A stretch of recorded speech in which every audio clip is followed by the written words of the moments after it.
Welcome back to the Morning Watch. I'm your host, Stokeley Marshall. We are in the main watch. As the country seeks to reduce violence in society, the church is being asked to play a role. And in fact, the church has been playing its role for a long time, although many times the church does so outside of the glare of the media, does so quietly. More specifically, how do we tackle it in terms of persons who were once incarcerated? As we heard yesterday from Magava's Jason Downer, Mr. Downer indicated that there are times when former inmates who did not receive the requisite therapeutic intervention could find themselves appearing likely to reoffend. What is the church's role in this process of trying to help that kind of processing to ensure that persons do not reoffend? We have online this morning to help us consider how the church can be of further assistance, Dr. Joanna Simpson. She's a criminal justice researcher and she's a host producer of the Safer Tomorrow podcast. Dr. Joanna Simpson, she's a criminal justice researcher, host producer of the Safer Tomorrow podcast. Dr. Simpson is very passionate in terms of her views on the role of the church and what the church can do to help those who were once incarcerated. Hello. Good morning, Dr. Simpson. Good having you on. Quickly, Dr. Simpson, could you tell us about your research, specifically the main focus of your research? Okay, sure, no problem. My research looked at understanding how to support formerly incarcerated males transition to a lifestyle of non-offending and how they begin to enjoy or participate in a fulfilling and responsible life as a law-abiding citizen. So I looked at how we could support desistance from crime, and desistance from crime is that transition from a lifestyle of offending to a lifestyle of non-offending. And then during incarceration as well as post-incarceration, while trying to take account of the experiences that they would have had before they were incarcerated. I really focused on the strengths of the criminal justice system in Jamaica, looking at how what we have facilitates and contributes to this process of leaving a life of crime and rejoining society, which would be reintegration. So I looked at what was working, who was helping, how are changes being made, how are the changes being manifested. So, yeah. What kind of support therapy, what kind of support period is actually done for persons who are incarcerated? And I do apologize, Dr. Simpson, and to the listeners for that sort of feedback we're having at the moment, but we're trying to do our best with the technology here. You're on the phone, I'm on a platform, StreamYard. But did you hear the question, Dr. Simpson? Yes, I did. So I want to go a little broader from than support therapy, if I may. So what the Correctional Facility Department of Correctional Services has is they have quite a number of programs, and that's also what I really observed in my research as well. So they have educational programs where persons are able to join maybe a remedial education program, maybe able to do their CXCs, do even some tertiary courses, and quite a few of the men, and the men are really who I focused on in my research, are able to go through these programs. Are able to go through these programs, Dr. Simpson, and I think I lost you. Dr. Simpson? Yes. Hello? Yes, yeah, you said that I've been able to go through these programs, and I think I lost you at that point. Right. So they're able to go through these programs, and many of the incarcerated persons do very well. Okay. And so they also have sports, arts, life skills training programs. Some are delivered directly by correctional officers who may have been trained in these particular areas, and others are delivered by non-governmental organizations who would have been partnering with the Department of Correctional Services to provide these services to the incarcerated persons. And so they also have therapy, they tend to have psychiatrists on board and psychologists who would also help specifically with the mental health of the incarcerated persons. Yes. And to what extent, if at all, is a church involved? Because you seem to be indicating that the church needs to play a particular role. Dr. Simpson. Yes.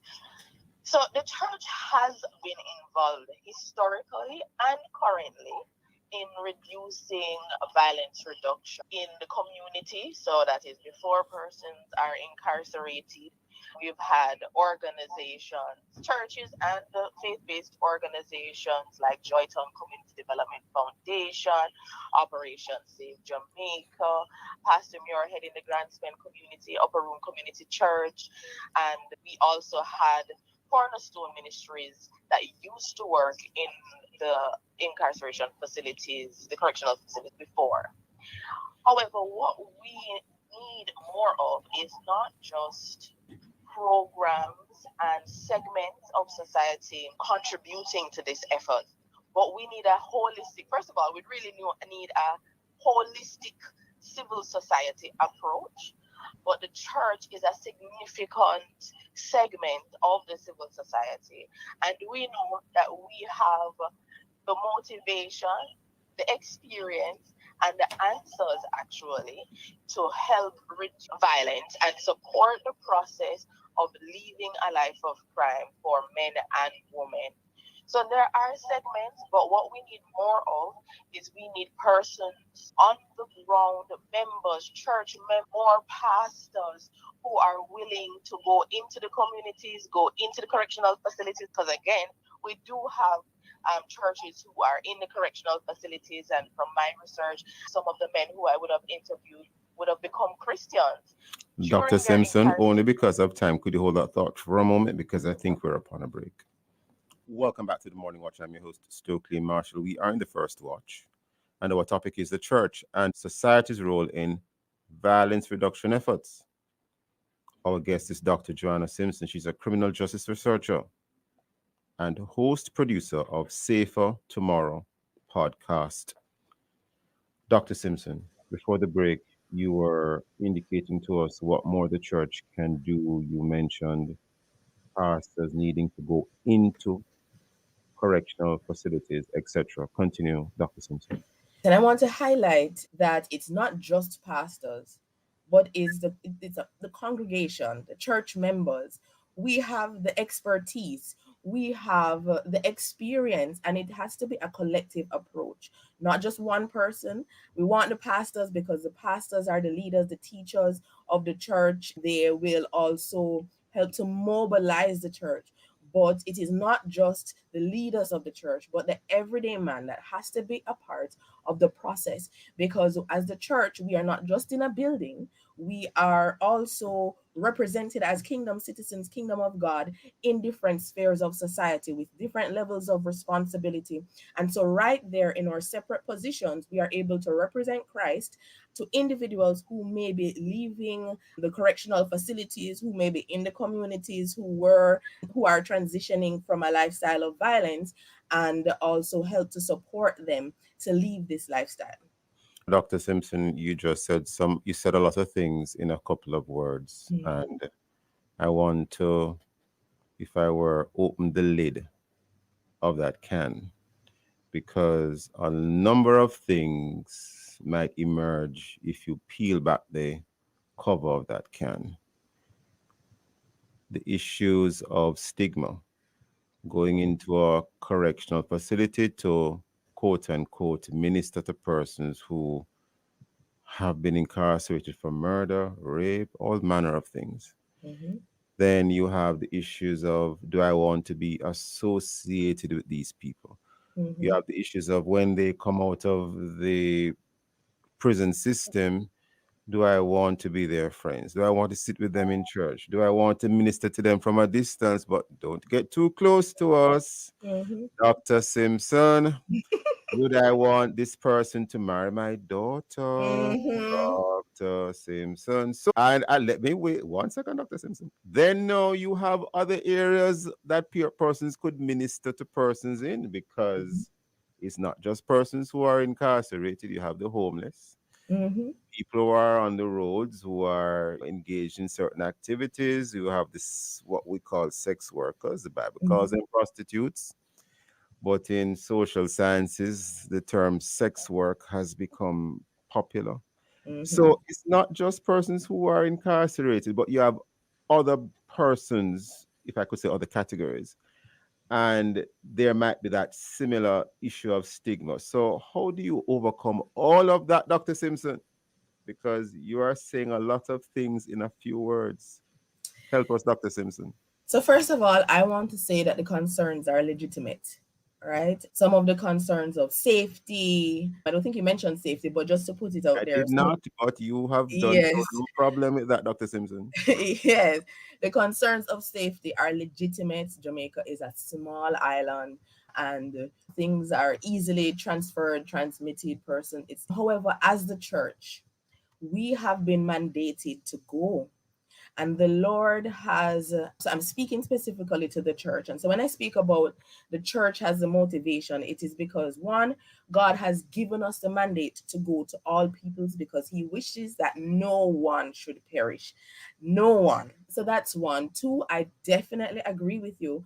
Not everybody is going to focus their life, focus their attention on formerly incarcerated persons or even very specifically on the issue of violence. And that is why I love the point that you brought up, because that is why I believe it is so important that what happens is each member of the church plays their role. We understand what it is that God has called us to do, who he has called us to serve, and to do that. Because as we each play our role, serve the homeless, serve persons who are sex workers, substance abuse, just the full gamut of social issues, that if you were really to dig deep and do some more examination, some of them are connected to fostering and building the culture of violence and the persons that we have involved in violence, which I think is a whole separate topic. And so what's happening is a part of what needs to happen is that the church needs to be activated, intentional. And when I said the church, I'm talking about every member, not a pastor, not certain congregations, not community churches alone, but every church. I think sometimes also we may feel a little powerless. Maybe we don't understand what's happening or what our role is. Why should I be involved? This has nothing to do with me. I didn't participate in any crime, right? But again, that the system that has been created in Jamaica is actually a system that some of us either directly contribute to or because of our silence is upholding, right? And again, going into how persons become violence producers, that's a whole separate conversation. But it does help us to understand that we have a role in creating the situation of violence that we have now. And therefore, we also have a role in working towards reducing the violence as a kingdom citizen, as a Christian, but also as a Jamaican citizen. If we are going to see a change in violence in this country, it is not the government alone that is going to have to do the work. The citizens and the church really has to do the work that is necessary. And again, I repeat, it's not necessarily that everyone has to dedicate their life to reducing violence. But as we find out from God and are certain and are intentional about God, oh, who have you called me to serve? What are the things you've called us to do? Some of us are in positions where we can affect policy, where we can affect communities at a higher level. What are we willing to do in order to ensure that the persons who are oppressed, the persons who are impoverished, because again, many of the persons who are violence producers, who are in our correctional facilities, are coming from lower socioeconomic communities, and how those communities are foster their experiences. Again, another conversation. Yes. Dr. Simpson, What role, if any, does evangelism play in the church's intervention? Because one of the challenges that can arise, and in fact, I would even say currently exists, where the church attempts to intervene in situations as the ones you're describing, there's a fine balance between going out there as a church to spread the gospel, whilst there is also the feeling that the church should not focus on spreading the gospel. The church should turn itself into a sort of social work or social service, or just play a social role, but don't get into religion. So, yes, come and minister to us, come and help us, give us some care packages, but don't tell us about Jesus. Any Yeah. comments, Dr. Simpson? Certainly. So, one, I will say that when we look at the research on how persons live a life of crime, religion is a key factor. There's quite a lot of research on the role of religion, and my research also spoke of the role of religion in helping people to live a life of crime and reintegrate into society. With that said, I do agree it can be a fine line. How I perceive it is that Jesus met needs first. And so there may be organizations that focus on meeting needs, and also, but the preaching of the gospel is also important. What's happening in this, I can't speak about the seasons before and the years before, but part of what's happening now is that people are beginning to believe that Christians don't actually care about them as persons.